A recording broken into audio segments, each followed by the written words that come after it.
হ্যাঁ, শুরু করি। ঠিক আছে, শুরু করলাম তাহলে। দেখো তো তোমাদের কি কি হয়ে গেছিল। সরল দোল গতি, প্রথমে হচ্ছে পর্যায়বৃত্ত গতি হয়ে গেছিল, পর্যায়কাল কাকে বলে হয়ে গেছিল। আচ্ছা, তারপরে দোলগতি বা দোলায়িত গতি, অসিলেটরি মোশন হয়ে গেছিল। আচ্ছা, দোলগতির সাধারণ সমীকরণ হয়ে গেছিল। তারপর হচ্ছে সরল দোল গতি কাকে বলে হয়েছিল। হ্যাঁ, আচ্ছা ঠিক আছে, তাহলে এখান থেকেই হচ্ছে। আচ্ছা, দোলগতির সাধারণ সমীকরণ একটু বলি নেই, এটা হয়ে গেছিল। দোলগতির সাধারণ সমীকরণ হচ্ছে আমাদের প্রত্যানয়নকারী বল F equal to minus K X to the power N, তাই না?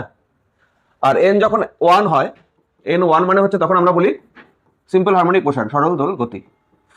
এন ইকুয়াল টু 1 হলে তারপরে সরল দোল গতির জন্য আমরা লিখতে পারি F equal to minus K X. দেখো F equal to minus K X, এটা তো একটা ইম্পর্টেন্ট কথাই। এছাড়াও আমি যদি এখান থেকে ত্বরণ বার করতে চাই, এ ইকুয়াল টু কি এফ বাই এম। বল আর সরণ বিপরীতমুখী, কথার অর্থ মনে আছে? একটা সাম্যাবস্থা, এক্স ইকুয়াল টু 0। যখন সরণ এদিকে হয় তখন বল এদিকে, যখন সরণ এদিকে হয় তখন বল এদিকে। বল আর সরণ বিপরীতমুখী, কথার অর্থ সরণ যখন ওইদিকে তখন বল এদিকে, প্রত্যানয়ন করে বল এদিকে, আর সরণ যখন এদিকে তখন বল এদিকে। ব্যাপারটাই দেখো, বলের মান কোথায় শূন্য, বল শূন্য কোথায়, এই সমীকরণ খেয়াল করো। F equal to minus K x, x এর মান যখন শূন্য তখন বলের মান শূন্য, তার মানে সাম্যাবস্থানে কোনো বল ক্রিয়া করে না। সরল দোলগতি বিশিষ্ট কণার উপর সাম্যাবস্থায় কোনো বল ক্রিয়া করবে না। বল যদি ক্রিয়া না করে সাম্যাবস্থায় ত্বরণও থাকবে না, তাই না? কারণ ভর ইন্টু ত্বরণ, সেটা হচ্ছে বল। বলে যদি শূন্য হয়, বল বাই ভর, ত্বরণও শূন্য হবে, তবে সাম্যাবস্থায় কোনো বলও ক্রিয়া করবে না, সেই জন্য কোনো ত্বরণও থাকবে না। বল যত দূরে যাবে তত বলের মান বাড়তে থাকবে। এফ, এটার মানে তো এফ ভ্যারিস মাইনাস এক্স, তাই না? তার মানে এক্স যত বাড়বে বল তত বাড়বে, তার মানে ত্বরণও তত বাড়বে। বাড়তে বাড়তে ত্বরণ হাইয়েস্ট কোথায়? একদম প্রান্তে ত্বরণ হাইয়েস্ট, আবার এই প্রান্তেও ত্বরণ হাইয়েস্ট। ত্বরণের মান সব থেকে বেশি দুই প্রান্তে। হ্যাঁ, এইখানে ত্বরণের অভিমুখ কোন দিকে? ত্বরণের অভিমুখ বলের দিকে, বল যেদিকে সেদিকে ত্বরণের অভিমুখ। এইখানে ত্বরণের অভিমুখ কোন দিকে? এইদিকে। ত্বরণের অভিমুখের কথা বলা হচ্ছে না, আমি বলছি ত্বরণের মান হাইয়েস্ট দুই প্রান্তে। আর মাঝখানে ত্বরণ তাহলে কত? শূন্য।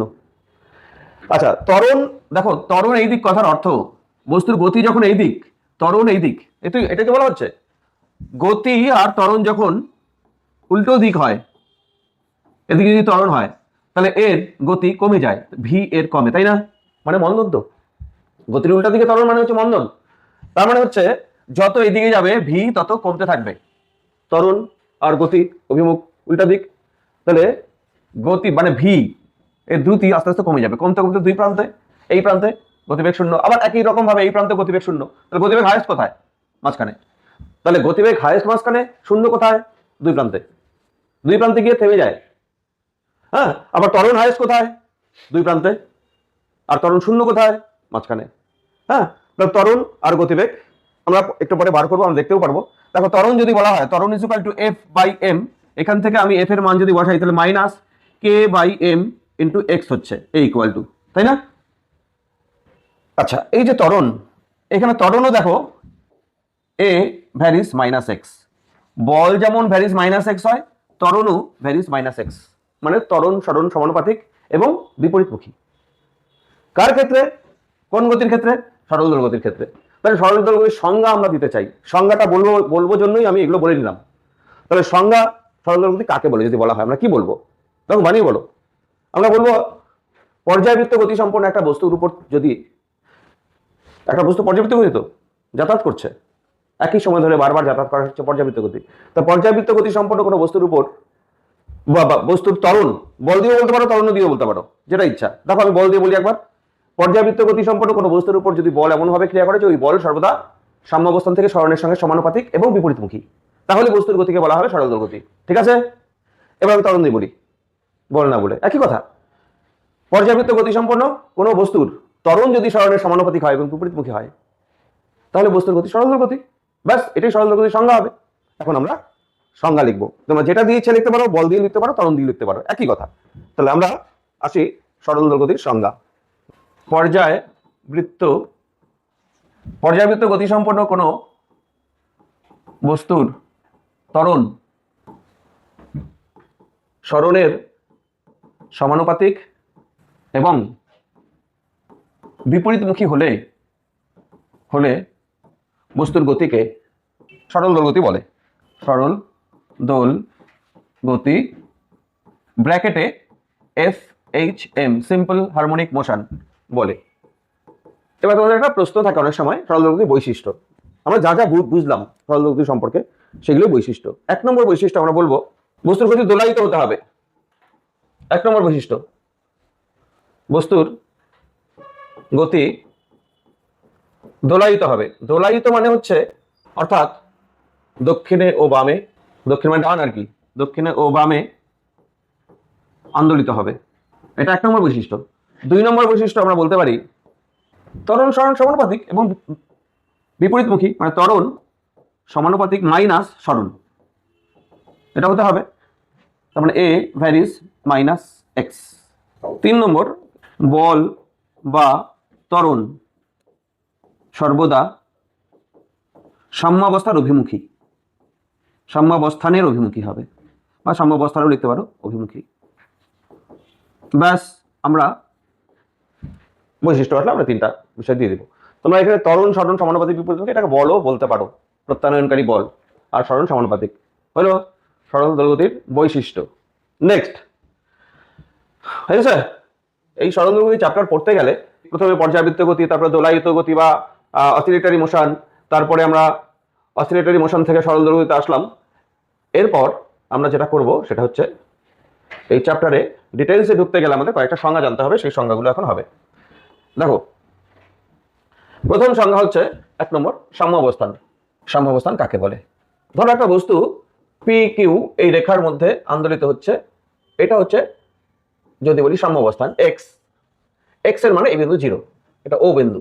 যেখানে বস্তুর উপর বল, প্রত্যানয়নকারী বল থাকে না, মানে শূন্য হয়, সেই অবস্থানটাকে বলে সাম্যাবস্থান। হ্যাঁ, তাহলে আমরা লিখতে পারি যে বিন্দুতে প্রত্যানয়নকারী বলের মান শূন্য, যে বিন্দুতে প্রত্যানয়নকারী বলের মান শূন্য হয়, বাস তাকে সাম্যাবস্থান বলে। আচ্ছা দেখো, সাম্যাবস্থান বুঝতে গেলে F equal to minus kx, এই যে সূত্রটা, এখানে সাম্যাবস্থান কোথায় বলো তো? এটা একটা এক্সাম্পল হিসাবে ধরে নাও, সাম্যাবস্থান কোথায়? সাম্যাবস্থান x ইকুয়াল টু 0। তোমাকে যদি, এটা 1 নম্বর উদাহরণ। 2 নম্বর উদাহরণ দেখো, তোমাকে যদি বলে F equal to minus kx minus 2, এটা সরল দোলগতি কিনা? বস্তুর উপর বল ক্রিয়া করছে এইভাবে, এটাও সরল দোলগতি, শুধু সাম্যাবস্থানটা আলাদা। x ইকুয়াল টু 0 তে সাম্যাবস্থান না এটা। হ্যাঁ, বল তুমি শূন্য বসাও, x এর মান যা পাওয়া যাবে সেটা সাম্যাবস্থান। এইখানেও বল শূন্য বসালে x এর মান 0ই পাওয়া যাবে, এইখানে বলের মান শূন্য বসালে সাম্যাবস্থান কোথায় পাওয়া যাবে? x equal two x equal to 2 পাওয়া যাবে, 2। হ্যাঁ, সাম্যাবস্থান মানে কি? সাম্যাবস্থান মানে হচ্ছে F ইকুয়াল টু 0, তাই না? তাহলে F ইকুয়াল টু 0 বসালে কি হবে? Minus K x minus 2 equal to 0, তার মানে x মাইনাস 2 ইকুয়াল টু 0, তার মানে সাম্যাবস্থানটা হচ্ছে x ইকুয়াল টু 2। এটা হচ্ছে সাম্যাবস্থান, x ইকুয়াল টু 2, তাহলে এটা সাম্যাবস্থান। প্রথমটার ক্ষেত্রে, প্রথম উদাহরণের ক্ষেত্রে এটা সাম্যাবস্থান, x ইকুয়াল টু 0, এটা মূল বিন্দু আর কি। প্রথম অঙ্কটার ক্ষেত্রে, এটার ক্ষেত্রে মূল বিন্দুটাই হচ্ছে সাম্যাবস্থান।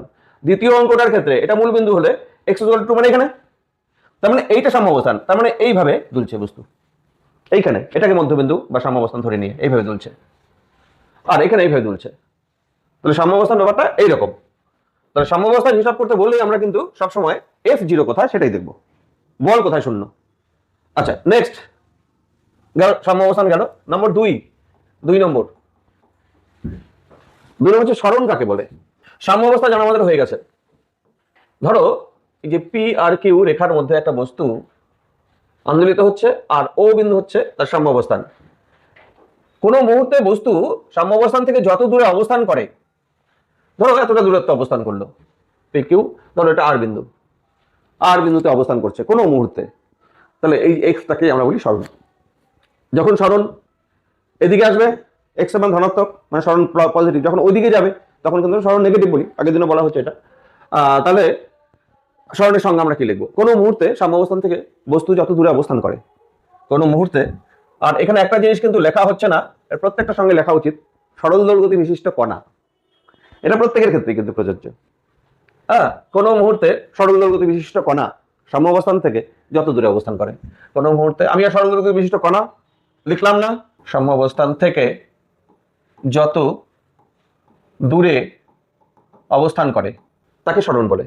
আচ্ছা, এই তাকে সরণ বলে তো বটে, সরণ কিন্তু একটা ভেরিয়েবল কোয়ান্টিটি, মানে চলরাশি। সময়ের সঙ্গে সরণের মান চেঞ্জ হবে, এক্স বাড়বে কমবে। এক্স কিন্তু চলরাশি, তাহলে এক্স এখানে সরণ মানে এক্স একটি চলরাশি, সময়ের সঙ্গে চেঞ্জ হচ্ছে, সময়ের সাথে পরিবর্তনশীল। তাহলে কোনো মুহূর্তে সাম্যাবস্থান থেকে যত দূরে অবস্থান করে তাকে সরণ বলে। এখানে সরণ মানে এক্স, এক্স দিয়ে আমরা লিখবো এক্স একটি চলরাশি যেটা নাকি সময়ের সঙ্গে পরিবর্তনশীল। আর সরণের একক নিশ্চয়ই মিটার সেন্টিমিটার এগুলো দিয়েই হবে। আচ্ছা, সেটা লিখলাম না। সরণের পরে আমরা আসি 3 নম্বর সংজ্ঞা। দেখো, বিস্তার, সরল দৈর্ঘ্যের বিস্তার কাকে বলে? আচ্ছা, সরণের মান সর্বদা বাড়ছে কমছে? সরণের মান সব থেকে বেশি কখন? যখন বস্তু সাম্যাবস্থান থেকে একটা প্রান্তে আসবে। এই দূরত্বটা হচ্ছে সরণের সর্বোচ্চ মান। এটাও বলতে পারি, এটাও বলতে পারি। এই সরণের যে সর্বোচ্চ মান এটাকে বলি আমরা বিস্তার। হ্যাঁ, তবে সর্বোচ্চ সরণকে বিস্তার বলে, ব্যাস, অত বেশি কিছু লিখতে হবে না। সর্বোচ্চ সরণকে বিস্তার, বিস্তারকে না এ দিয়ে লেখা হবে সব সময়, বিস্তার এ বলে। আচ্ছা, এটা চলরাশি না ধ্রুবক রাশি? বিস্তার নির্দিষ্ট একটা সরল দৈর্ঘ্যের ক্ষেত্রে বিস্তারটা চলরাশি না ধ্রুবক রাশি? ধ্রুবক। বিস্তারের মান ধ্রুবক, ফিক্সড। হ্যাঁ, ধরো 4 সেন্টিমিটার দৈর্ঘ্যের একটা রেখার উপর সরল দৈর্ঘ্যে আন্দোলিত হচ্ছে একটা বস্তু, তাহলে বিস্তার আমরা ধরে নেব 2 সেন্টিমিটার। মধ্যবিন্দু থেকে দূরত্ব বিস্তার, এখান থেকে ওইটা বিস্তার, এটা 2 সেন্টিমিটার। এই দুইটা ফিক্সড, কিন্তু বিস্তার ফিক্সড। কে চেঞ্জ হচ্ছে? সরণ চেঞ্জ হচ্ছে। সরণ কখনো বিস্তারের সমান হয়ে যাচ্ছে, ডান প্রান্তে আসলে সরণ বিস্তারের সমান, বাম প্রান্তে গেলে সরণ মাইনাস বিস্তারের সমান, এইভাবে হবে। সরণ সবসময় চেঞ্জ হচ্ছে, বিস্তার কিন্তু একটা ফিক্সড কোয়ান্টিটি। সেই জন্য বিস্তার, সর্বোচ্চ সরণকে আমরা বিস্তার বলি। আর একক অবশ্যই একক হবে কি? মিটার না? মিটার। হয়ে গেছে। নেক্সট, সরণের পরে আসি আমরা। হয়ে গেছে তো সরণ? হ্যাঁ, দেখো, সরণের পরে আমরা বলবো কত নম্বর? 4 নম্বর হবে না? পূর্ণ দোলন বলতে কি বোঝো? পূর্ণ দোলন, দেখো পূর্ণ দোলন কি জিনিস। আসলে ধরো আমি বললাম পি কিউ এই রেখার উপর একটা বস্তু আন্দোলিত হচ্ছে, সরল দৈর্ঘ্যে আন্দোলিত হচ্ছে, এভাবে যাচ্ছে আসছে, ঠিক আছে? পূর্ণ দোলন মানে হচ্ছে ধরো পি বিন্দু থেকে যাত্রা শুরু করলো, গিয়ে কিউ বিন্দুতে আসলো, আবার পি বিন্দুতে যখন ব্যাক করবে তখন আমরা বলি একটা পূর্ণ দোলন সম্পন্ন করলো বস্তু। তুমি মাঝখান থেকে ধরতে পারো পূর্ণ দোলন। মাঝখান থেকে ধরলে বলো তো পূর্ণ দোলন কিভাবে হিসাব করবো? এখান থেকে এখানে যাবে, এই বিন্দুতে ফিরে আসবে, তাহলে কি হলো? পূর্ণ দোলন। অর্ধ দোলন হলো। আবার এখানে যাবে, আবার এখানে ফিরে আসতে হবে, তবে একটা পূর্ণ দোলন সম্পন্ন হবে। আচ্ছা, আমি যে কোনো প্রান্ত ধরতে পারি, মাঝখানে ধরতে পারি, আমি এখানে ধরতে পারি না? এখান থেকে বলতো পূর্ণ দোলনের হিসাব। ধরো এখান থেকে এইদিকে যাচ্ছে, তাহলে এখান থেকে এখানে আসলো, এখনো হয়নি পূর্ণ দোলন, বাকি আছে এইখান থেকে আবার এখানে আসতে হবে, তবেই পূর্ণ দোলন হবে। তাহলে পূর্ণ দোলনের সংজ্ঞা আমরা কি বলবো? দেখো, কোনো বিন্দু থেকে যাত্রা শুরু করে যদি ওই বিন্দুতে একই অভিমুখে ফিরে আসে তাকে বলা হবে পূর্ণ দোলন। একই অভিমুখে কথাটা যোগ করে দাও, পূর্ণ দোলনের সংজ্ঞা হবে, নাহলে কিন্তু ভুলে গেল। কি বললাম? কি বললাম?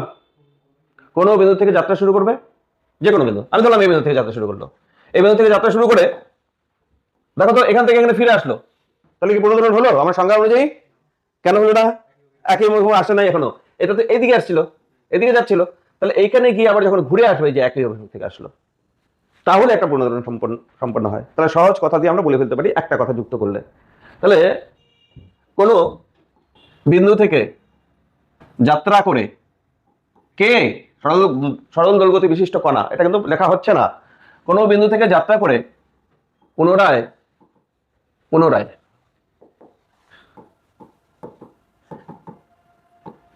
একই অভিমুখে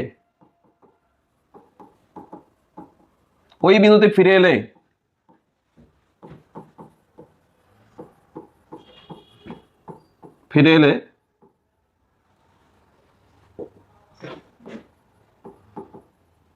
একটি পূর্ণ দোলন সম্পন্ন হয়।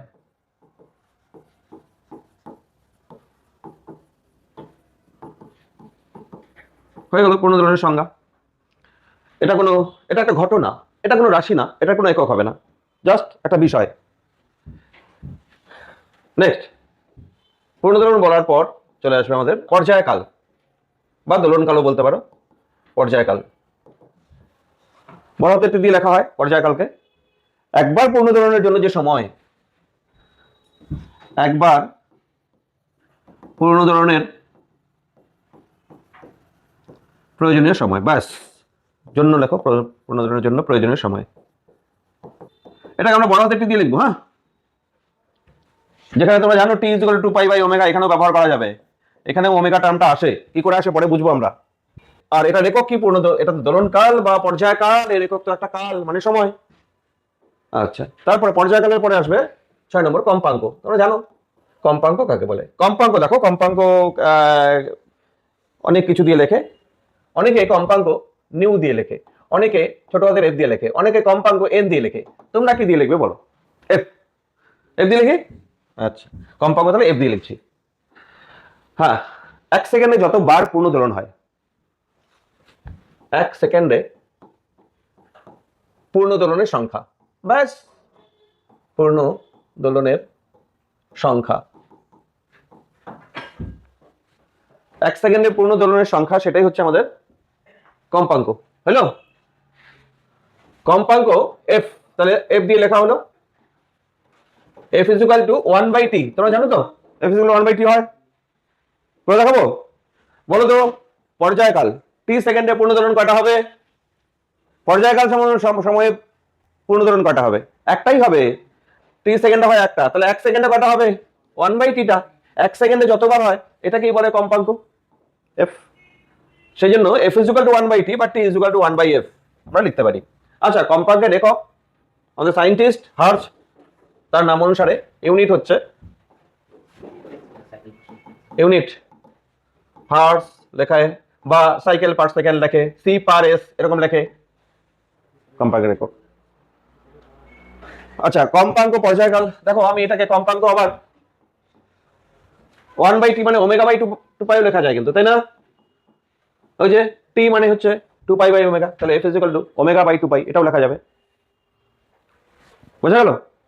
এরপর আরেকটা টার্ম, এই টার্মটা তোমাদের একটু অসুবিধা হবে বুঝতে, নতুন একটা টার্ম, দশা।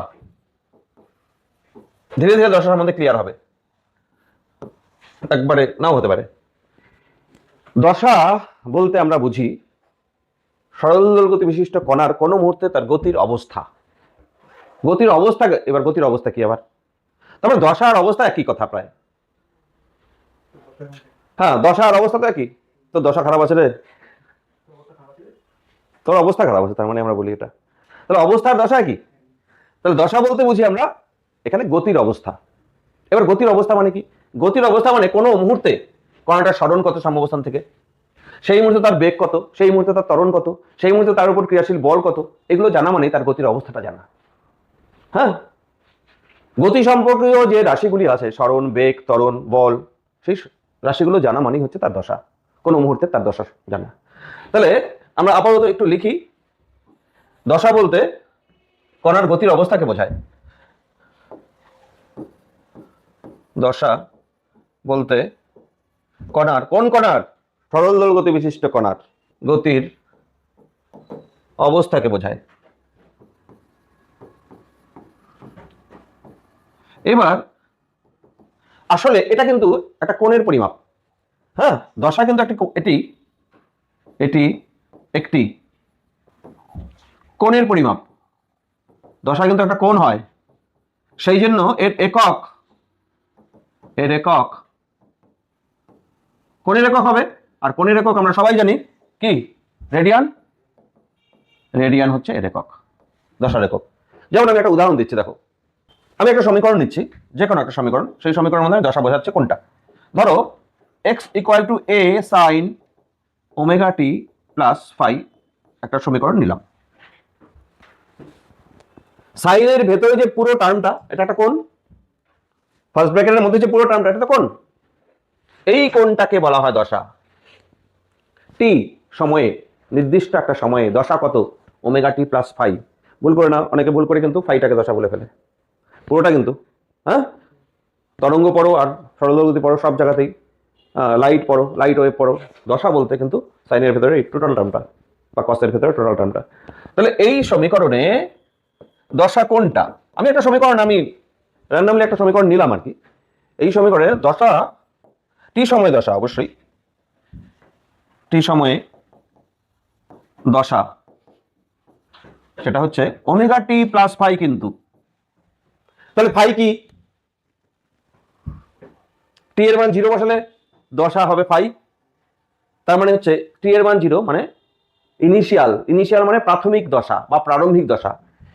টি ইকুয়াল টু 0 সময়ে যে দশা, সেটাকে আমি বা প্রারম্ভিক দশা,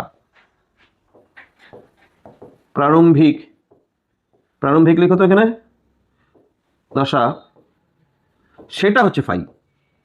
এটা আরেকটা নাম আছে, এটাকে ইপকও বলে। ইপক প্রারম্ভিক দশা বা ইপক প্রাথমিক অবস্থাটা নির্দেশ করবে। বাস আমরা সরল দোলগতি পড়তে গেলে যে টার্মগুলো আমাদের জানা দরকার সেই টার্মগুলো আমাদের হয়ে গেল। আমরা এখন সরল দোলগতির অবকল সমীকরণ আমরা প্রতিষ্ঠা করব। সরল দোলগতির অবকল সমীকরণ, আর এখানে একটা কথা লেখা আছে রৈখিক সরল দোলগতি। একটা রেখা বরাবর যখন সরল দোলগতি সম্পন্ন করে সেটাই আমরা রৈখিক সরল দোলগতি পড়ছি। আমরা তো রৈখিক সরল দোলগতি পড়ছি এতক্ষণ ধরে। হ্যাঁ, আরেকটা হয়, সেটা হচ্ছে কৌণিক সরল দোলগতি। হ্যাঁ, টর্ক যখন রৈখিক সরল দোলগতির ক্ষেত্রে বল সমানুপাতিক -x, এটা হচ্ছে রৈখিক সরল দোলগতি। আর কৌণিক একটা সরল দোলগতি আছে, তখন টর্ক ভ্যারিস -θ। এটা বল আর সরণ, এটাও ঘূর্ণন গতির ক্ষেত্রে এটা বলের অনুরূপ রাশি, থিটা সরণের অনুরূপ রাশি। তাহলে এইটা যখন ফুলফিল হবে তখন আমরা বলবো কৌণিক সরল দোলগতি, আর এইটা যখন ফুলফিল হবে তখন আমরা বলি রৈখিক সরল দোলগতি। এফ ভ্যারিস -x তো পড়ে আসছি আমরা, তাহলে রৈখিকটাই পড়ছি আসলে। তাহলে কৌণিক সরল দোলগতি বলেও দোলগতি হয়। হ্যাঁ, রৈখিক সরল দোলগতি তার অবকল সমীকরণ। এই অবকল সমীকরণটা কি দেখো তো। রৈখিক সরল দোলগতির জন্য আমরা লিখতে পারি রৈখিক সরল দোলগতির ক্ষেত্রে এখান থেকে শুরু করি এফ ভ্যারিস -x। সরল দোলগতি হতে গেলে এটা হতেই হবে। এটা কি? এফটাকে কি বলে? শুধু বল না বলে প্রত্যানয়নকারী বল, ঠিক আছে তো? F varies -x। তার মানে এফ ইকুয়াল টু কত লিখবো আমরা? -kx লিখি। কেটাকে কি বলা জানি? বল ধ্রুবক। আচ্ছা, এবার ত্বরণ F/m, ত্বরণ A equal to F/m। F মানে -kx/m, তার মাইনাস A ইকুয়াল টু দেখো k/m। এই রাশিটাকে আমরা ওমেগা স্কোয়ার লিখবো, কৌণিক গতিবেগ স্কোয়ার।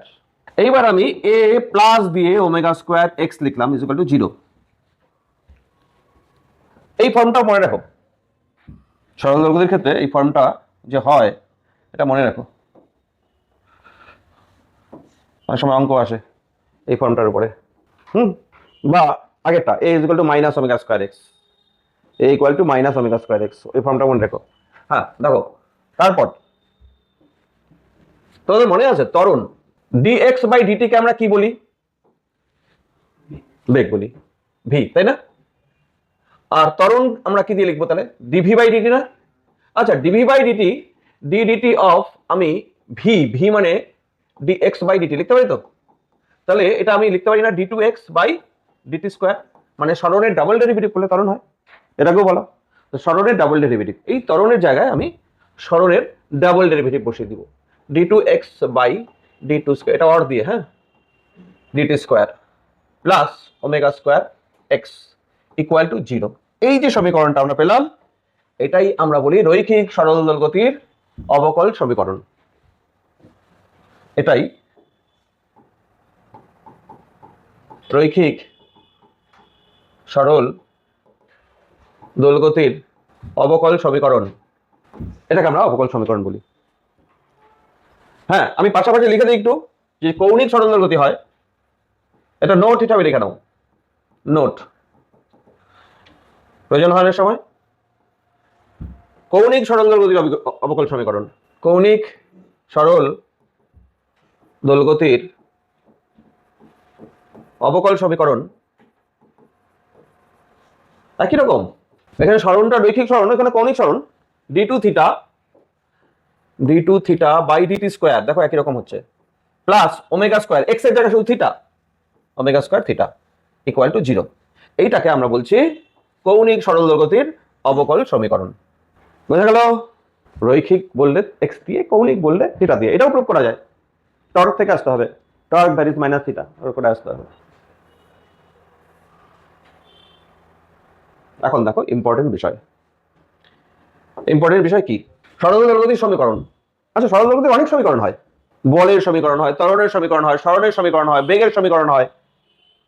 সমীকরণ দেখে আমরা বুঝে যাবো এটা সরল গতি। বেগ দেখে আমরা বুঝে যাবো সরল গতি।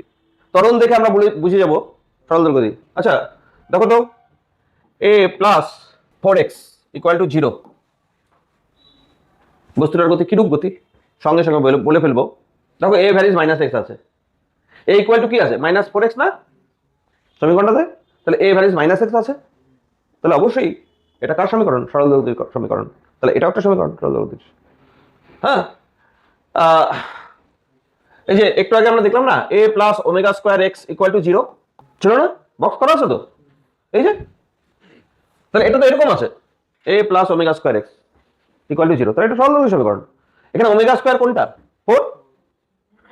ওমেগা স্কোয়ার জানা মানে হচ্ছে এই সরল গতিটার পর্যায়কাল কথা আমরা বলে দিতে পারবো, 2π/t ওমেগা ইকুয়াল টু। বোঝা গেল? তাহলে এটাও একটা সরল গতির সমীকরণ। আরো সমীকরণ হয়, সরণের সমীকরণ আমরা করব, বেগের সমীকরণ করব, এবং এগুলো হচ্ছে ইম্পর্টেন্ট সরল গতির মূল পড়া। হ্যাঁ, প্রথমে আমরা এখানে কি কি আছে দেখো, হেডিং এ সরণ, বেগ, ত্বরণ। শেষের থেকে শুরু করি, সুবিধা হবে। সমীকরণ প্রতিষ্ঠা করবো সরণ ত্বরণ থেকে, কারণ ত্বরণটা আমাদের পড়া আছে। ত্বরণ যেভাবে বল থেকে ত্বরণটা বার করলাম একটু আগে, সেটাই ত্বরণ। ত্বরণ দিয়ে শুরু। আবারও এফ ভ্যারিজ বা এফ ইকুয়াল টু দিয়ে দিই এখন ভ্যারিজ বাদ দাও, এটা তো হতেই হবে সরল গতির ক্ষেত্রে। আবার same calculation, a equal to F by M. F by M মানে হচ্ছে minus K by M into X. তাহলে ত্বরণ ইজ ইকুয়াল টু, আর ওটাকে আমি লিখতে বলছি ওমেগা স্কোয়ার, তাহলে ওমেগা স্কোয়ার এক্স। এটা হচ্ছে ত্বরণ।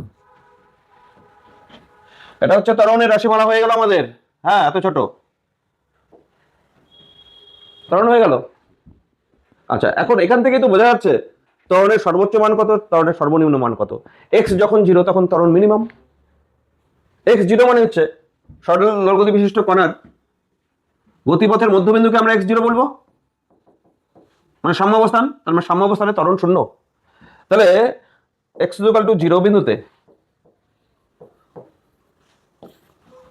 a হবে মিনিমাম, সেটা কত? 0। মনে রাখতে হবে কিন্তু। এবার ম্যাক্সিমামে কত দেখো, a ইকুয়াল টু, যদি আমি প্রান্ত বিন্দু যাই, এখান থেকে এটুকু দূরত্ব কত বলি আমরা? a না? এটা কিন্তু বিস্তার, এই দূরত্বটাকে আমরা বিস্তার বলি। তাহলে x এর মান এই বিন্দু এখানে থাকা কোন কণা যদি এখানে থাকে, তাহলে x এর মান কত হলো? প্লাসে। যদি এখানে থাকে মাইনাসে। যখন x এর মান a, এই তো সব থেকে বড় মান হয়, x এর মান যখন বড় হবে এও তখন বড় হবে। তাহলে a এর সর্বোচ্চ মান, ত্বরণের সর্বোচ্চ মান, একটা কাজ করি, a max হতে পারে minus omega square into a। এটা কখন? যখন x = প্লাসে। ঠিক লিখছি? কোন প্রান্তের ত্বরণ এটা হলো? ডান প্রান্তের ত্বরণ হলো না? x = প্লাসে।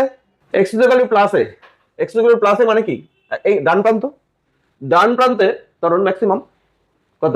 Minus omega square a। আচ্ছা, বাম প্রান্তে এটাও তো ম্যাক্সিমাম, তার মানে x = মাইনাস a যখন, তখন তো বাম প্রান্তে সেটা কত? এটাও ম্যাক্সিমাম, সেটা হচ্ছে প্লাস ওমেগা স্কয়ার a।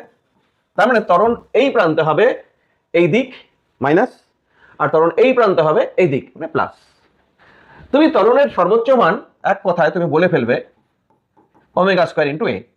মান যদি বলা হয় ত্বরণের সর্বোচ্চ মান, ত্বরণের সর্বোচ্চ মান ওমেগা স্কয়ার a, তুমি এটা বলে ফেলবে। অত ডান বাম না বলে, হ্যাঁ কনসেপ্ট ক্লিয়ার রাখতে হবে। ডান দিকে ত্বরণ হচ্ছে মাইনাস ওমেগা স্কয়ার a, বাম দিকের ত্বরণ হচ্ছে প্লাস ওমেগা স্কয়ার a। দিক গেল। তাহলে ত্বরণ মিনিমাম হচ্ছে মধ্যবিন্দুতে x = 0, আর x = প্লাস এ আর মাইনাস এতে ত্বরণ হচ্ছে ম্যাক্সিমাম, ত্বরণের মান সর্বোচ্চ হয়। গেল ত্বরণ। ত্বরণের পরে আমাদের টার্ম হচ্ছে বেগ। বেগ বার করব। দেখো বেগ কি করে বার করে। 2 নম্বর হচ্ছে বেগ। সরল গতি বিশিষ্ট কণার বেগ কিন্তু, যার তার না। শুরু করব আমরা ত্বরণ equal to minus omega square x. এটা জানি আমরা। আচ্ছা, আমি বেগ বার করব, সরণের সাপেক্ষে বেগটা বার করতে চাই। বলো তো ত্বরণ, এক ত্বরণের সূত্র d2x, আচ্ছা ঠিক আছে, d2x বাই dt স্কোয়ার, সরণের ডাবল ডেরিভেটিভ অথবা বেগের ডেরিভেটিভ সময়ের সাপেক্ষে, এটাও ত্বরণ। আরেকটা জিনিস তোমাদের বলা হয়েছিল, ত্বরণ ইজ ইকুয়াল টু কি ভি ডিভি ডিএক্স হয়, মনে পড়ে? ভি ডিভি ডিএক্স ত্বরণের ক্যালকুলাস দিয়ে ত্বরণ 3 ভাবে লেখা যায়, d2x dt square, dv dt আর ভি ডিভি ডিএক্স, এখান থেকে ভি ডিভি ডিএক্স চলে আসে। আমরা এইটা নিব, ত্বরণ is equal to V into dv by dx, ত্বরণের জায়গায় এটা বসাবো। তাই বসালে কি হবে দেখো, ত্বরণের জায়গায় আমি V into dv by dx লিখলাম, equal to minus omega square into X লিখতে পারি। আমি বাঁদিকে ভি ডিভি লিখলাম আর এদিকে minus omega square X dx কে এদিকে নিয়ে আসলাম আর কি, লিখতেই পারি।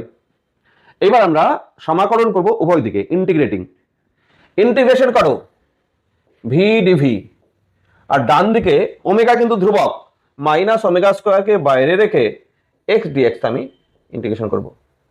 এবার ইন্টিগ্রেশনের লিমিট দিতে পারো, লিমিট না দিলে ধ্রুবক দিতে হয়, কনস্ট্যান্ট একটা প্লাস করতে হয়। আচ্ছা দেখো, এবার লিমিটটা একটু শুনে নাও। গতিবেগ শূন্য কোথায়? সরল বিশিষ্ট কণার প্রান্তে, তাই না? গতিবেগ প্রান্তে শূন্য হয়, তাহলে এক্স এর মান কত হলে গতিবেগ শূন্য তুমি বলবে? এক্স এর মান কত হলে গতিবেগ শূন্য? এ। তাহলে এক্স এর মান যখন এ, দেখো তখন গতিবেগ শূন্য, এটা এদিকে ভি, লোয়ার লিমিট হয়ে গেল। আর এক্স এর ভ্যালু যখন এক্স, যে কোনো জেনারেল যে কোনো জায়গায় গতিবেগ তখন দিলাম ভি। তাহলে 0 two V DV R A to x, এটা হচ্ছে সরণের লিমিট। হ্যাঁ, এরপর বলো ভি ডিভি ইন্টিগ্রেশন করলে কি হবে? ইন্টিগ্রেশন করলে কেন বলতে পারে না? X to the power N dx, তার integration X to the power N plus one by N plus one. তাহলে V to the power one আছে, তাহলে ভি স্কোয়ার হবে, ভি স্কোয়ার বাই টু আসবে। লিমিট কত? 0 টু ভি। আর ডান দিকে দেখো minus omega square আছে, লিখলাম এক্স ডিএক্স, এটাও X square by two, limit হচ্ছে এ টু এক্স। বসাও লিমিট, এখানে লিমিট বসালে ভি স্কোয়ার বাই টু ই আসবে, আর ওখানেও লিমিট বসালে minus omega square by two তো আছেই, এক্স স্কোয়ার আপার লিমিট আর এস স্কোয়ার লোয়ার লিমিট আসবে। টু টু ক্যান্সেল হয়ে যাচ্ছে, তাহলে V square equal to minus omega square X square minus S square. আমি ভি স্কোয়ার ইকুয়াল টু দিলে omega square আর S square minus X square লিখতে পারি। তাহলে ভি ইকুয়াল টু লিখতে পারি plus minus omega root over S square minus X square. এইটা হচ্ছে গতিবেগের মান। গতিবেগ প্লাস হতে পারে, মাইনাস হতে পারে, ডান দিকে যাচ্ছে বা দিকেও যায়। হ্যাঁ, প্লাস মাইনাস তুমি মনে রাখতে পারো, না হলেও এটা হচ্ছে গতিবেগ, omega root over S square minus X square. হলো? এখন গতিবেগের সর্বোচ্চ মান, গতিবেগের সর্বনিম্ন মান। দেখো গতিবেগের সর্বোচ্চ মান কোথায় হবে, সর্বনিম্ন মান কত হবে? এক্স এর মান যখন কম তখন বেগ সব থেকে বেশি হবে, কারণ কি মাইনাস আছে, এক্সটা মাইনাস। তাহলে এটা যত কম এটা তত বেশি, আর এটা যত বেশি তত এটা কম। এক্স এর সর্বনিম্ন মান 0, তো 0-তে ভি হবে ম্যাক্সিমাম, তাহলে এক্স ইজ ইকুয়াল টু 0 বিন্দুতে, মানে সাম্য অবস্থানে ভি হবে ম্যাক্সিমাম। সেটা কত তাকাও তো, এক্স 0 বসাও, প্লাস মাইনাস ওমেগা এ, ঠিক না? প্লাস মাইনাস ওমেগা এ। কেন প্লাস মাইনাস? সর্বোচ্চ বিন্দু তো দুই ভাবে অতিক্রম করবে, একবার এদিকে আবার এদিকে। যখন এদিকে যাচ্ছে তখন প্লাস ওমেগা এ আমরা বলবো, যখন এদিকে যাচ্ছে তখন মাইনাস ওমেগা এ। হ্যাঁ, তুমি যদি সর্বোচ্চ বেগের মান বলে শুধু ভি ম্যাক্স এর মান যদি বলে, তখন ওমেগা এ তুমি শুধু প্লাসটাই নিতে পারো। হ্যাঁ, এটা হলো ভি ম্যাক্সিমাম গতিবেগ। এবার মিনিমাম গতিবেগ কত?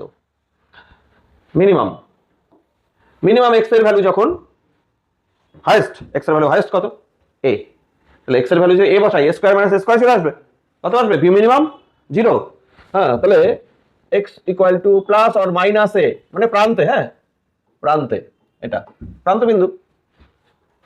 এখানে গতিবেগ ভি মিনিমাম হবে, সেটা হচ্ছে 0। তাহলে ম্যাক্সিমাম গতিবেগ মিনিমাম গতিবেগ সূত্র মনে রাখা,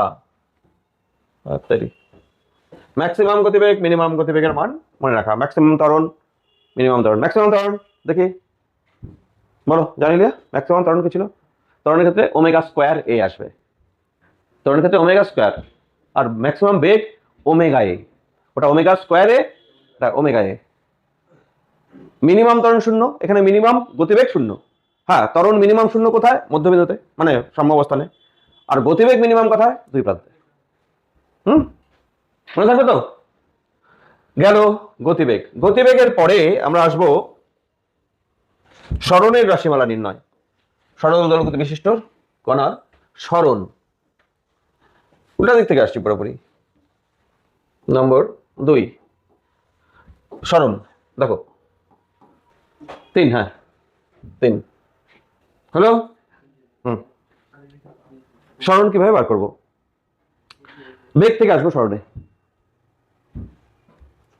দেখো বলো, বেগের মান নাও V equal to omega root over S square minus X square. একদম ত্বরণ থেকে বেগ, বেগ থেকে সরণ, এভাবে হচ্ছে কিন্তু। বেগ মানে dx by dt, dx by dt equal to omega root over S square minus X square লিখলাম। এইবার দেখো, আমরা ডিএক্স এর নিচে পুরো S square minus X square এই টার্মটা নিয়ে আসলাম, আর এদিকে ওমেগার সঙ্গে ডিটি নিয়ে আসলাম, নিয়ে আসতেই পারি। ডিএক্স এর নিচে এইটা আর ওমেগার সঙ্গে ডিটি। আবার ইন্টিগ্রেশন করব। ইন্টিগ্রেশন যদি আমরা করি, dx by square root S square minus X square equal to omega, আবারও বাইরে ইন্টিগ্রেশন ডিটি। এখন তুমি যদি ইন্টিগ্রেশন লিমিট এইভাবে নাও, অপশনাল কিন্তু বিষয়টা, দেখো বলি ইন্টিগ্রেশন লিমিটটা। টাইম 0 তুমি কোথায় ধরবে তোমার উপর নির্ভর করবে। তুমি স্টার্টিং কাউন্ট করা, এই দুলছে তো, কয়টা দুললো, কত সময় কয়টা দুললো, এটা কাউন্ট করা শুরু করলে, এই যে কাউন্ট করা শুরু করা মানে টাইম 0, শুরুটা হচ্ছে টাইম 0। এবার টাইম 0 আমি, কেউ এখানে ধরতে পারে যে এই দিক থেকে যাচ্ছে যখন, তখন আমি কাউন্ট করা শুরু করলাম টাইম, বুঝতে পারছো? আবার কেউ তো এই দিকে যখন যাচ্ছে তখন কাউন্ট করা শুরু করতে পারে। কেউ তো এখান থেকেও শুরু করতে পারে, কেউ তো এখান থেকেও শুরু করতে পারে, কেউ মাঝখানে যে কোনো জায়গা থেকে শুরু করতে পারে। তাহলে টাইম কাউন্ট কোথা থেকে করবো তার উপর ডিপেন্ড করবে সরণ কত, তাই না? আচ্ছা, মনে করো আমি একদম সিম্পলেস্ট যেটা, টাইম কাউন্ট করা শুরু করলাম যখন মধ্যবিন্দু অতিক্রম করছে, ডান দিকে যাচ্ছে। তাহলে টাইম 0-তে সরণ কত? টাইম 0-তে সরণ কত? টাইম 0, এই যে আমি কি বললাম, এখানে টাইম 0 আমি ধরে নিচ্ছি, আমি কাউন্ট করছি টাইম 0 এখানে ধরে। আবার তুমি তো অন্য জায়গায় করতেই পারো, আমি টাইম 0 এখান থেকে, টাইম 0 এখান থেকে ধরে আমি করবো। বলো টাইম যখন 0 তখন সরণ কত? এই মুহূর্তে সরণ কত? কেন বলে না? মধ্যবিন্দু তো, সাম্যাবস্থান তো, তাহলে টাইম 0-তে x0, এটা ধরা হলো, বোঝা গেল? আর টাইম যখন t তখন হচ্ছে x এর মান x, বোঝা গেল? কি 0 টাইমে প্রাথমিক অবস্থান কোথায় ধরছো তুমি? মধ্যবিন্দু, x এর মান 0 ধরতে পারো, তোমার দেখো এটা অপশনাল। আচ্ছা, এটা এটা এটা কখন হবে? মধ্যবিন্দুতে যখন টাইম 0। আর কেউ আমাকে শাকিল বলো স্যার এখান থেকে শুরু করেন টাইম, তো টাইম 0-তে x ইকুয়াল টু, তখন আমি কি লিখবো শাকিলের কথা অনুযায়ী? x এর ভ্যালু a, তাই না? তাহের বলো না স্যার এখান থেকে, তো টাইম 0-তে x equal to minus a, এই আর এটা সিম্পলেস্ট, টাইম 0-তে x ইকুয়াল টু 0 ধরলাম, ধরে নিচ্ছি। তারপরে দেখো কোথা থেকে শুরু করা হচ্ছে সেটা একটা ইম্পর্টেন্ট কথা, সেই হিসাবে সরণের মান বিভিন্ন বিভিন্ন হবে। তাহলে এটা হলে কি হয় সেটা একটু দেখি, তারপরে আমি পরে আলোচনা করি না হয়। টাইম 0-তে সরণ 0, টাইম যখন t সরণ তখন x। আচ্ছা, এই ইন্টিগ্রেশন তোমরা করছো? এই ইন্টিগ্রেশন করছো নাকি? কথা বলতে হবে তো, আমি ফর্মুলা আছে এটার ডিরেক্ট অঙ্কে, ক্লাস 12-এ আছে। তাহলে তো করো নাই না, আজকাল তো করা থাকে না। dx by root over S square minus X square integration কত হয়? Sine inverse X by a অঙ্কে করবে। হ্যাঁ, তাহলে ওখানে ইন্টিগ্রেশন কত আসবে? সাইন ইনভার্স দিয়ে আসবে। হ্যাঁ দেখো, করো ইন্টিগ্রেশন। এটা ইন্টিগ্রেশন করলে और sine inverse X by capital A এখানে ইকুয়াল টু লিমিট আছে, লিমিট আমি বসাচ্ছি 0 to x, আর ওখানে হচ্ছে ওমেগা টি ডিটির ইন্টিগ্রেশন টি 0 to t। এটা লিমিট বসালে সাইন ইনভার্স এক্স বাই এই আসবে, এখানে 0 বসালে 0ই আসবে, আর এদিকে লিমিট বসালে ওমেগা টি আসবে। ইনভার্স তুলে দাও, ইনভার্স তুলে দিলে আমি অর দিয়ে এক্স বাই এ বাদিকে লিখে সাইন ওমেগা টি লিখতে পারি, or X equal to A sine omega T. এইটা সরল দল গতি বিশিষ্ট কণার সরণের রাশিমালা বটে, কিন্তু কন্ডিশন কখন সরণের মানে এটা হবে? মূল বিন্দুতে টাইম কাউন্ট করলে আর ডান দিকে গেলে, এটা একটা ব্যাপার, বুঝতে পারছো? এই সমীকরণ তখনই প্রযোজ্য হবে যখন মূল বিন্দু থেকে তুমি টাইম কাউন্ট করা শুরু করছো, টাইম 0, এবং কোন দিকে যাচ্ছে? ডান দিকে যাচ্ছে। এক্স ইকুয়াল টু 0-তে টাইম কাউন্ট শুরু করলে ডান দিকে গেলে, এটা সমীকরণ। বোঝা গেল? আচ্ছা, তাহলে এটা সরণের রাশিমালা, সরল দল গতি বিশিষ্ট কণার সরণ বলতে আমরা নর্মালি এটাই বুঝবো। আচ্ছা বলো তো দেখি, এক্স ইকুয়াল টু 0 বিন্দু, এটা এক্স ইকুয়াল টু প্লাস এ বিন্দু, এই বিন্দুটা হচ্ছে এক্স ইকুয়াল টু মাইনাস এ বিন্দু, তোমরা জানো। এক্স ইকুয়াল টু প্লাস এর থেকে যদি শুরু করে কাউন্ট, টাইম কাউন্ট যদি এখান থেকে শুরু করে, তাহলে একটা ধারণা দিই। দেখো এখানে একটা কোণের ব্যাপার আছে, এই কোণটা একটু বোঝো, আমরা পরেই আমরা এর পরের টপিকে আমার এটা। দেখো আমি কোণ হিসাবে বলি, কোণ দিয়ে এখানে আমি 0 ডিগ্রি কোণ ধরে নিচ্ছি, বা 0 রেডিয়ান কোণ ধরে নিচ্ছি। যখন কণাটা এখানে আসলো, কোণ অতিক্রম করলো 90 ডিগ্রি, π/2। তার মানে এই পয়েন্টে ওই যে দশা, এই পয়েন্টের দশা হচ্ছে 90, মধ্যবিন্দুতে দশা 0। যখন এখান থেকে এখানে আসবে 90 + 90 হয়ে গেল পাই। আবার যখন এখান থেকে এখানে আসবে আরো 90, 3π/2, 3π/2। আবার এখান থেকে ব্যাক করে যখন আবার এখানে আসবে তখন 2π, আর 2π আর 0 একই। ব্যাপারটা বুঝতে পারছো? তুমি এই সমীকরণে এই যে x = a sin omega t, এই যে সমীকরণটা, এখানে কোথা থেকে স্টার্ট করা হয়েছিল? টাইম 0 মূল বিন্দুতে, মানে মধ্যবিন্দুতে, সেই জন্য এখানে +0 আছে, মানে কিছু নাই। যদি এখান থেকে স্টার্ট হয় তুমি শুধু এখানে π/2 বসিয়ে দেবে। এখান থেকে যদি স্টার্ট হয়, হ্যাঁ, এখান থেকে উল্টা দিকে যদি স্টার্ট হয় পাই বসাবো। ঘটনা বুঝতে পারছো? আর কি আসবে জানো তো? দেখো, হ্যাঁ এটা তো এখানে শেষ, বেসিক কনসেপ্টের জন্য আমি বলছি। টাইম 0-তে এই দিকে যাচ্ছে, তখন সমীকরণ দেখো x = -a sin omega t আসবে, আর কিছু না। কেন বলো তো? ওমেগা t প্লাস পাই আসবে, যে ওমেগা t প্লাস পাই আসবে না, 180 ডিগ্রি প্লাস থিটা, মাইনাস আসবে না? এটা আমি কোথা থেকে পেলাম? তোমাদের যে এইমাত্র কনসেপ্টটা বললাম, x = a sin omega t plus পাই বলছি, তাই বলছিলাম না? যখন এদিকে আসবে, আর সাইন 180 প্লাস থিটা কত হয়? মাইনাস সাইন থিটা হয়, সেই জন্য মাইনাস আসছে একটা।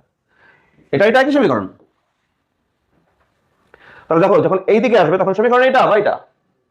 আচ্ছা, এবার প্রান্তের কথা বলি। যখন এই প্রান্তে স্টার্ট করছে টাইম 0, x = a তে, তখন আসবে x = বলো a sin omega t plus কি, কথা বলে না কেন? সব ইউটিউবে যাচ্ছে, ওয়াকাবাদ দি। হ্যাঁ, কত হবে এখান থেকে যাত্রা শুরু করলে? π/2, একটু আগে বললাম না? আচ্ছা, sine 90 plus theta cos theta, তার মানে a cos ওমেগা t লিখলেও হবে। ব্যাপারটা বুঝতেছো? তাহলে অন্তত 4টা বিন্দু, 4 রকম জায়গায় মনে রাখা। আরেকটা, যখন এই প্রান্ত থেকে যাত্রা শুরু, টাইম 0 কাউন্ট করছে এখানে, তখন সমীকরণ কি আসবে বলো? x = a sin omega t plus কতক্ষণ? হ্যাঁ, 3π/2। এইটা করলে আসবে minus a cos omega T. Direct মনে রাখো কস দিয়ে সাইন দিয়ে এখন থেকে। হ্যাঁ দেখো, তোমরা বলবে, আমি জিজ্ঞেস করবো দীপায়ন, টাইম 0 এখানে যাচ্ছে এদিকে, সমীকরণ কি হবে? সরণের সমীকরণ স্টার্টিং মধ্যবিন্দুতে যাচ্ছে ডান দিকে, তাড়াতাড়ি। আর কত আসবে? সমীকরণ বলবে শুধু, আর কিছু চাচ্ছি না। হ্যাঁ কি বলো? x = a sin omega t. আচ্ছা এখানে বলি পি কিউ ও, জানিয়ে বলো তো, পি বিন্দু থেকে স্টার্ট করছে, x = কি লিখবে? মাইনাস দুই প্রান্ত কস, এদিকে প্লাস কস এদিকে মাইনাস কস, আর মাঝখানে sine, plus sine minus sine, তাহলে minus a cos omega t. এখান থেকে যাত্রা শুরু করলে। হ্যাঁ মুকেশ, এইখানে যাত্রা শুরু করছে, টাইম 0 মাঝখানে। সমীকরণ কি হবে? x = মাইনাস এ সাইন ওমেগা টি। হ্যাঁ এদিকে, আর এখানে মুকেশে বলবে প্লাস না মাইনাস। তাহলে খেয়াল করবে কোথা থেকে যাত্রা শুরু করছে। তারপর অন্য জায়গায় যদি হয়, হতে পারে 60 ডিগ্রি, তাই না, 30 ডিগ্রি, অনেক কিছু হতে পারে। হ্যাঁ এটা একটু ভালো করে বুঝতে পারবে পরবর্তী টপিকের পর। সেটা হচ্ছে, পরবর্তী টপিক হচ্ছে বৃত্তীয় গতির সাথে সরল গতির সম্পর্ক। এটা বোঝার পর এই যে কোণের ব্যাপারটা কেন আসলো বুঝতে পারবে অনেকটাই। বৃত্তীয় গতির সাথে সরল দৈর্ঘ্যের একটা সম্পর্ক আছে। হ্যাঁ দেখো, বৃত্তীয় গতির সঙ্গে সরল দৈর্ঘ্যের সম্পর্ক, বৃত্তীয় গতির সঙ্গে সরল দৈর্ঘ্যের সম্পর্ক আছে। একটা কথা ঘুরছে, এই ঘোড়ার সঙ্গে সরল দৈর্ঘ্যের সম্পর্ক। দেখো আমি একটা খুব তো সামান্য একটা উদাহরণ দিই। সেলাই মেশিন চেনো? সেলাই মেশিনের সঙ্গে সেলাই মেশিনের কথা ভাবো, ওখানে একটা বৃত্তীয় গতি হয়, চাকা ঘোরে না? চাকা ঘোরে, আর একটা জিনিস সরল দৈর্ঘ্যতে ওঠানামা করে, উপর নিচ্ছে। চাকা ঘোরা বন্ধ করলে এটা ওঠানামা করবে না, তাহলে আমি কি বলতে পারি না সরল দৈর্ঘ্যের সঙ্গে বৃত্তীয় গতির সম্পর্ক নিশ্চয়ই আছে? আছে না? আগের দিনে স্টিম ইঞ্জিন ছিল, স্টিম ইঞ্জিনের পিস্টন যাতায়াত করতো সরল দৈর্ঘ্যতে, আর স্টিম ইঞ্জিনের চাকা ঘুরতো। অনেক উদাহরণ আছে তোমার কাছে। আমি একটা উদাহরণ দিচ্ছি। ধরো, ইমাজিন করতে হবে, কিন্তু কল্পনা করতে হবে, একটা সুতার এক প্রান্তে একটা লাইট ঝুলানো আছে, লাইট বাঁধা আছে, এটাকে আমি এরকম ঘোরাচ্ছি, আর তোমরা দূরের থেকে দেখছো। দূরের থেকে, কাছের থেকে তো তুমি বলতেই পারবে যে স্যার একটু ঘোরাচ্ছে। দূরের থেকে যে দেখবে, আমার ঘোরানোটা দেখতে পাচ্ছে না মনে করো, সে কি দেখবে? এইরকম দেখবে শুধু, তাই না? দেখো ঘুরছে আসলে এইরকম, সে দেখছে কি এইরকম। তার কাছে গতি কি? এটা সরল গতি, আর আমি ঘোরাচ্ছি, আমার কাছে এটা বৃত্তীয় গতি। বৃত্তীয় গতির সঙ্গে সরল গতির সম্পর্ক আছে তাদের। দেখো সেই জিনিসটাই এখন একটু আমরা করি। আমি একটা বৃত্ত নিলাম, একটা কণা বৃত্ত গতিতে ঘুরছে, একটা কণা বৃত্তীয় গতিতে ঘুরছে আমি বলছি। তার মানে ওর গতি সরল গতি না, যে কণাটা বৃত্তীয় গতিতে ঘুরছে তার গতি সরল গতি না, কিন্তু ও তো, ওর গতি তো বৃত্তীয় গতি। ধরো একটা কণা এইভাবে বৃত্তপথে ঘুরে যাচ্ছে, এইখান থেকে ঠিক এইখানে যখন আছে, এইখান থেকে যখন এখানে আসবে, একটা জিনিস ভাববে, ইমাজিন করা পুরোপুরি, লাইটের কথাটা চিন্তা করো। বৃত্তটা যদি এরকম হয়, বৃত্তটা আমি এখানে রাখছি, যদি অনুভূমিক তলের মধ্যে বৃত্ত হয়, তাহলে তুমি ভাবো তুমি কি করে দেখছো লাইটটা যখন বৃত্তপথের এইখানে আছে, তুমি কোথায় দেখতেছো? সোজা মাঝখানে দেখতেছো, তাই না? তার মানে এখান থেকে তুমি একটা লম্ব টানো, কেন্দ্রের উপর পড়বে, এই কেন্দ্রের এই অবস্থানটা দেখো, মানে এই লম্বর যে পাদবিন্দু, লম্ব পাদ বিন্দুটা দেখো। আচ্ছা এই ঘুরে যখন এখানে আসছে এই বিন্দুতে, তখন তুমি লম্ব পাদবিন্দুটা দেখো এখানে, তাই তো দেখতেছো তুমি। আবার যখন এখানে আসছে তুমি লম্ব পাদবিন্দু এখানে দেখছো, যখন এইখানে চলে আসছে তুমি লম্ব পাদবিন্দু ওখানেই দেখছো। আবার যখন এখানে আসছে তখন এটা আবার এদিকে আসছে, তোমার মনে হবে লম্ব পাদবিন্দু। আবার যখন এখানে আসছে তখন লম্ব বিন্দু এখানে আসছে, এখানে যখন এখানে, তখন এখানে যখন এখানে, এখানে যখন এখানে, এখানে যখন এখানে, করতে করতে একটা রাউন্ড ঘুরলো। লম্ব পাদবিন্দুগুলোর কি হলো দেখো, আমি বলবো লম্ব পাদবিন্দুগুলো এখান থেকে স্টার্ট করছিল, ওই দিকে গেল, লাইটের অবস্থানটা আমরা দূরের থেকে যা মনে করছি, এদিকে গেল, আবার এখানে আসলো, আবার দিকে গেল, এখানে আসলো। আচ্ছা এই অর্ধবৃত্তের জন্য অর্ধ দোলন সম্পন্ন হলো, যখন এখান থেকে এটা এখানে আসলো তখন এটা এখানে গেল, আর এইখান থেকে যখন এটা এখানে আসলো তখন এখান থেকে ব্যাক করলো। দেখছো কোণের সঙ্গে সম্পর্ক হয়ে যাচ্ছে। আমি বলছিলাম এই জায়গাটার কোণ কত, 90 ডিগ্রি বলছিলাম। এই যে ব্যাক করে আসবে যখন, এই যে এখানে এটা কত পাই হলো না এখন, পাই। আবার যখন এইখানে চলে আসবে তো কত কোণ হলো, 3π/2 বলা হয়েছিল। আবার যখন একটা রাউন্ড একটা চক্কর তখন আবার 2π করবে।